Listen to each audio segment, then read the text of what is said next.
La tribu de Shabazz, dont la seule évocation du nom crée un phénomène de frénésie collective, fait remonter son histoire au commencement du monde, nous dit la tradition. Aussi serait-il illusoire de chercher ses traces premières en des temps aussi reculés. En revanche, il nous est permis d'en dire quelques mots, de découvrir le voile sur un épisode marquant de son histoire déroulée il y a 50 000 ans, aux conséquences anthropologiques majeures. Mais avant d'aller plus loin, essayons de cerner ce groupe, cette tribu. Qui sont-ils? Qu'est-ce que la tribu de Shabazz? À cette interrogation légitime, le professeur Hébert Berg, du professeur département de philosophie et de religion de l'Université de Caroline du Sud aux États-Unis d'Amérique, nous donne un début de réponse dans son essai Elijah Muhammad's Redeployment of Muhammad, Racialist and Prophetic Interpretations of the Quran. Il cite: le nom Shabazz vient d'un ancien scientifique originaire principalement des civilisations de la Mecque et d'Égypte qui amena ses partisans en Afrique centrale. C'est dans la durée de cet environnement que leurs descendants développèrent leurs traits physiques caractéristiques et typiquement africains. Fin de citation. Parmi ces traits si caractéristiques des descendants des Shabazz dont parle le professeur Hébert Berg, il y a la texture des cheveux crépus. Le très honorable Elijah Muhammad, qui est le spécialiste par excellence de l'histoire de la tribu des Shabazz, nous donne dans Supreme Wisdom what a very American so-called Negroes should know about. La raison de l'apparition de ce nouveau type de texture de cheveux il y a 50 000 ans au sein de la tribu de Shabazz. Il cite: l'origine des cheveux crépus vient d'un de nos scientifiques, insatisfaits, il y a 50 000 ans, qui souhaitait nous renforcer tous et nous endurcir afin de pouvoir supporter la vie dans les jungles d'Asie de l'Est, en Afrique entre parenthèses, et d'y dominer les bêtes sauvages. Mais il échoua à convaincre les autres scientifiques à se ranger à son idée. Alors il prit sa famille et alla dans la jungle pour nous prouver que nous pouvions vivre là et dominer les bêtes sauvages, et ce que nous fîmes. Et c'est ce que nous fîmes. Fin de citation.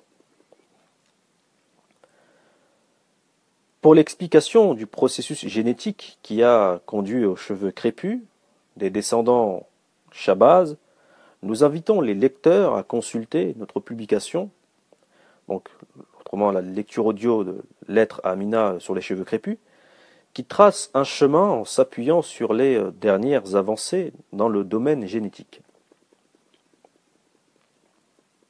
Par ailleurs, si l'on devait s'attarder un peu plus sur la figure du maître Shabazz ayant conduit les siens en Afrique centrale, l'on devrait retenir qu'il fut un explorateur, un aventurier et un expérimentateur dans l'âme.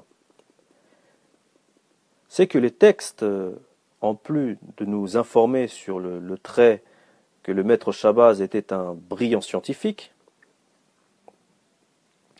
donc quelqu'un d'aguerri à l'observation, à l'expérimentation, à la réflexion et à l'application, nous disent qu'il était doublé d'un excellent géographe, un expert, un maître de la terre.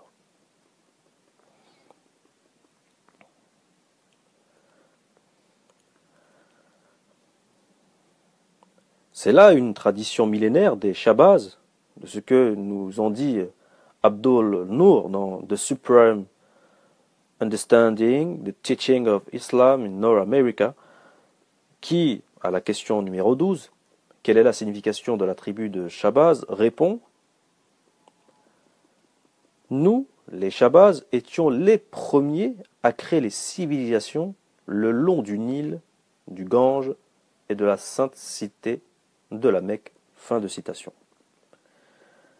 Ce propos sur la tradition Shabazz de créateur de civilisation fait écho à l'enseignement du très honorable Elijah Muhammad, Nom Sashtozo Black Men in America, où les Shabazz sont décrits comme des découvreurs hors pair, les premiers à identifier les zones géographiques les plus propices à être transformées en véritables paradis terrestres.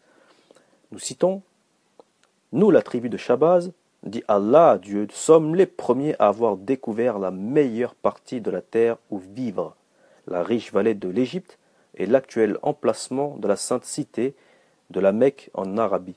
Fin de citation. Voir Message to the Black Man in America, page 31, pour la référence. C'est que ces qualités et connaissances Shabazz ne sont pas tombées du ciel comme par magie, mais sont le fruit d'un gros effort qui a conduit cette tribu, nous dit le très honorable Elijah Muhammad, à endurer les pires souffrances jamais subies par aucun autre groupe humain. Alors Dieu décida de les doter d'une profonde connaissance d'eux-mêmes et de les placer sous sa guidance, faisant d'eux la plus grande des puissances. Leur nom devint même synonyme de puissant. Waverly Jones nous le confirme dans Pick Up Your Bed and Walk. Le nom Shabazz signifie un peuple puissant et glorieux. Fin de citation. À la question numéro 10 du Supreme Wisdom, Supreme Understanding the Teaching of Islam in North America, la réponse est identique. Dit-il, quel est le sens de Shabazz? Cela signifie le plus grand conquérant, puissant et glorieux. Fin de citation. Voir Waverly Jones, Pick Up Your Bed and Walk, page 6 pour la référence. Ainsi, l'atomologie ou l'étymologie spécifique du nom Shabazz corrobore ces dernières informations.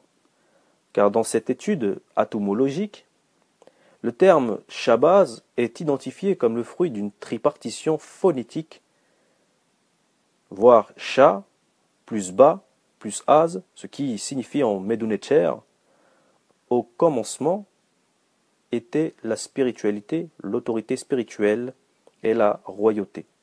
Donc Sha, la spiritualité, l'autorité spirituelle Ba, et la royauté, le pouvoir temporel Az. Donc A2Z. Cette autorité spirituelle, c'est la guidance divine que Dieu lui-même leur a accordée, nous dit le très honorable Elijah Muhammad.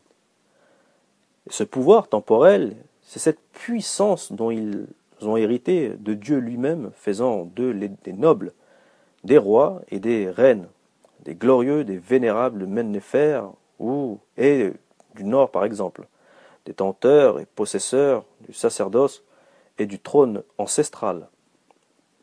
En effet, le Az, donc A2Z, ou le As, donc A.S, qui a donné Ozar, donc A-U-S-A-R, Osiris entre parenthèses, et Aset, Isis, se décline en arabe en Aziz, donc A-Z-I-Z, qui signifie puissant, et que l'on retrouve dans l'expression eulogique du nom de Azza wa Jalla, donc A2ZA, espace W-A, espace J-A-2-L-A, qui suit toujours l'évocation de Dieu, Allah Azza wa Jal. Donc Allah, espace A2ZA, Wa, donc W-A, Jalla, donc J-A-2-L-A, signifiant Allah le puissant et le vénéré. C'est ce puissant et vénéré qui donna permission au maître Shabazz des temps primordiaux de devenir les puissants et vénérables à sa suite. Il est manifeste que cette lignée royale subjugua toutes les civilisations de son temps, au point que ces dernières en gardèrent trace dans leurs archives, voire même dans leur propre langue. C'est le cas du Farsi, où le glorieux faucon royal est appelé Shabazz. Le titre Shahbaz a même été réactivé dans l'histoire récente où le souverain iranien se faisait appeler le Shah d'Iran, le roi d'Iran, soit le Shahbaz, le roi faucon. Comme on voit, les langues des peuples originels ou non vivant dans l'Orient, ont conservé la mémoire de la signification du terme Shahbaz. Rappelons le souverain, grand soufi sindhi noir pakistanais entre parenthèses du XIIe, XIIIe siècle à qui fut attribué les titres de Kalandar et de Shahbaz à telle enseigne qu'il fut désormais nommé El Shahbaz Kalandar 1177-1274, montrant par là l'actualité et la véracité de l'épopée Shahbaz au sein des populations mélanodermes du sous-continent indien. D'ailleurs, une importante monographie sur ce grand représentant du soufisme antinomien a été produite en 2002 par Michel Boivin dans son Le soufisme antinomien dans le sous-continent indien, l'Al-Shahbaz Kalandar et son héritage, 13e, 20e siècle.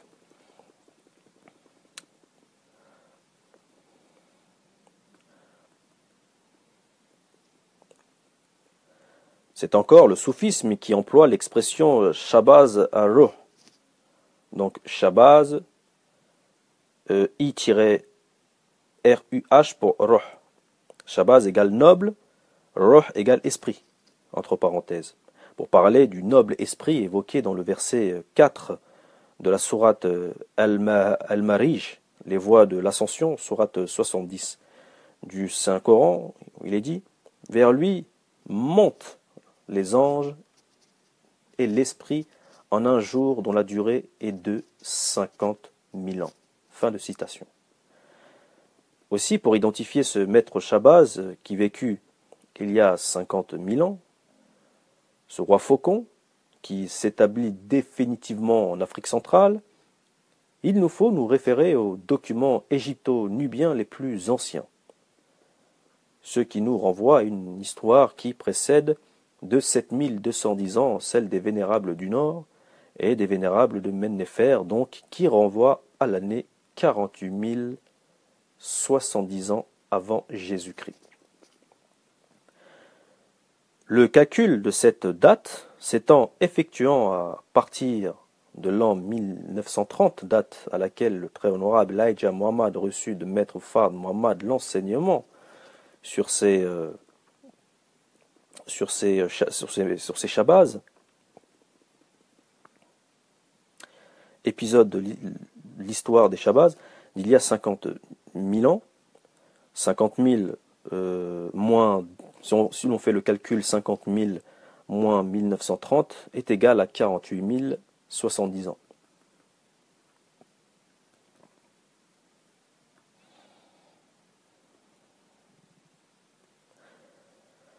Le titre de Shemsu-Or, que prit la dynastie succédant aux Vénérables, du Nord et de Mennefer,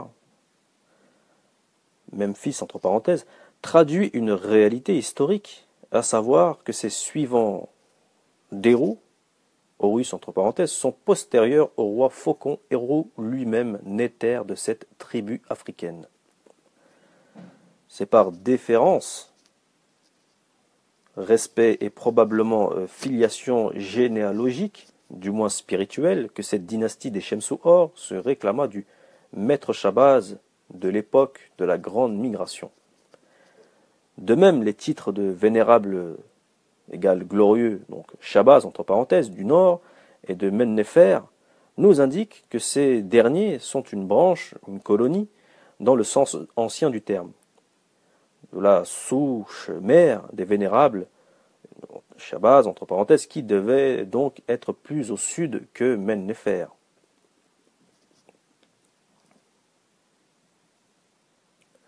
Le maître Shahbaz, le roi faucon, il y a 50 000 ans, ne doit donc pas être recherché dans cette dynastie de Mennefer, mais chez une dynastie royale plus ancienne et plus au sud.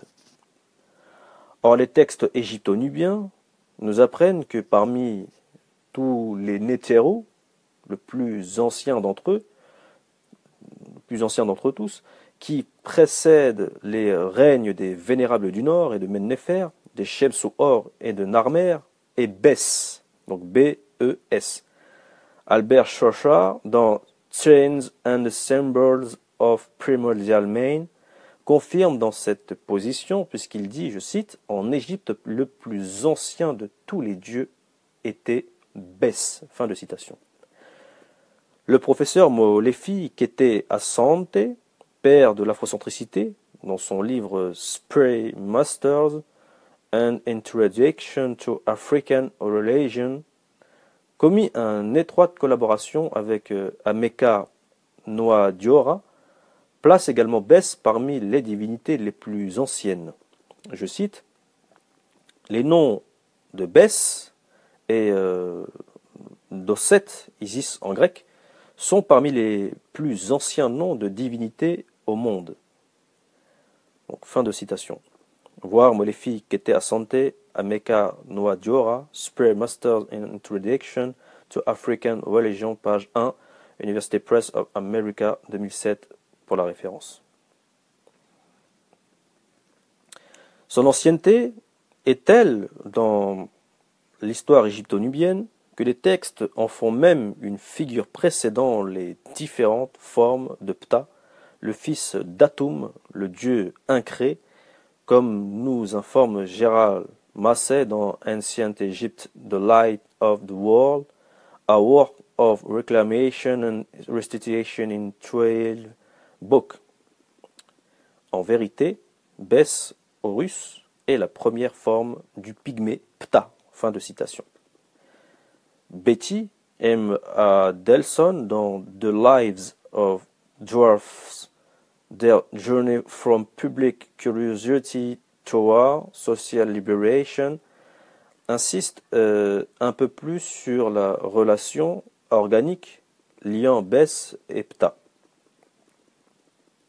systématiquement associée au récit faisant référence aux nains. Je cite, « Cette association des dieux égyptiens Ptah et Bès, l'un et l'autre, avec la naissance, la mort et la force créatrice, se répétera tout au long de la mythologie du nain en surgissant indépendamment dans l'espace et le temps. » Fin de citation.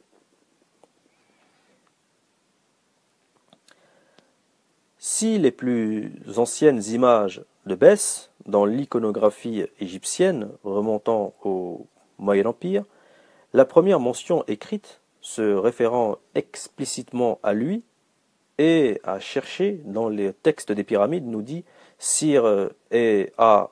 Wallis Budge dans From Fetish to God in Ancient Egypt, je cite, la plus vieille mention du nom de ce dieu, Bès, entre parenthèses, figure dans les textes des pyramides -S espace 1768 C. Voir Wally Budge dans From Fetish to God in Ancient Egypt, page 253 pour la référence. Concernant la phonologie du mot Bès, le professeur Martin Bernal remarque que les deux vocalisations finales, à partir des phonèmes S, dental fricatif non prononcé, et Z, ont surgi au Moyen Empire. Il ajoute dans Black Athena de Linguistic Evidence que, je cite, « Par ailleurs, comme le nom Bès n'est seulement attesté qu'à partir de la fin du Nouvel Empire, sa prononciation initiale est incertaine. Si d'un autre côté on pose que la forme première était Bèze, donc BZ, on trouve un grand nombre de liens avec les autres racines afro-asiatiques. En acceptant Bèze comme la structure consonantale originelle, nous nous trouvons quand même face à un problème de vocalisation. Eret voit un konya Bèze révélé dans la forme proto-couchitique, Biz, donc B de E, Z. Cependant, suivant l'évolution régulière qui a donné la forme Bès en ancienne Égypte, tardif, nous trouvons à l'origine Buz, donc B-U-Z, à partir de l'égyptien ancien primitif. Ce qui est intéressant, dans la mesure où ces pas nous rapprochent à la fois de Boisa, donc B-W-A-2-Z-A, le dieu lumineux des païens Gurage, et de la divinité couchite, Bazo, donc B-A-Z-O, les parallèles phonologiques sont en accord avec la géographie dans la mesure où Bess est censé venir de Nubie et de Punt, région dans laquelle est rendu un culte à Boisa, Boiseau. Fin de citation. Donc, voir Martin Bernal, donc Plaque Athéna de Linguistic Evidence, page 281-282 pour la référence.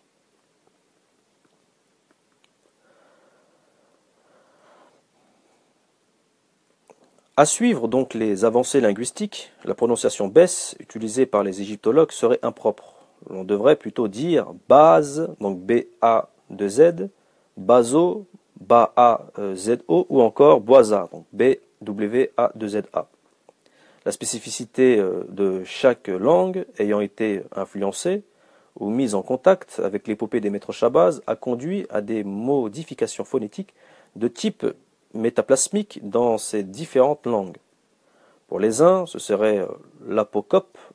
Ainsi, Shabazz deviendra Sha, donc S-H-A-H, comme dans le golfe Persique.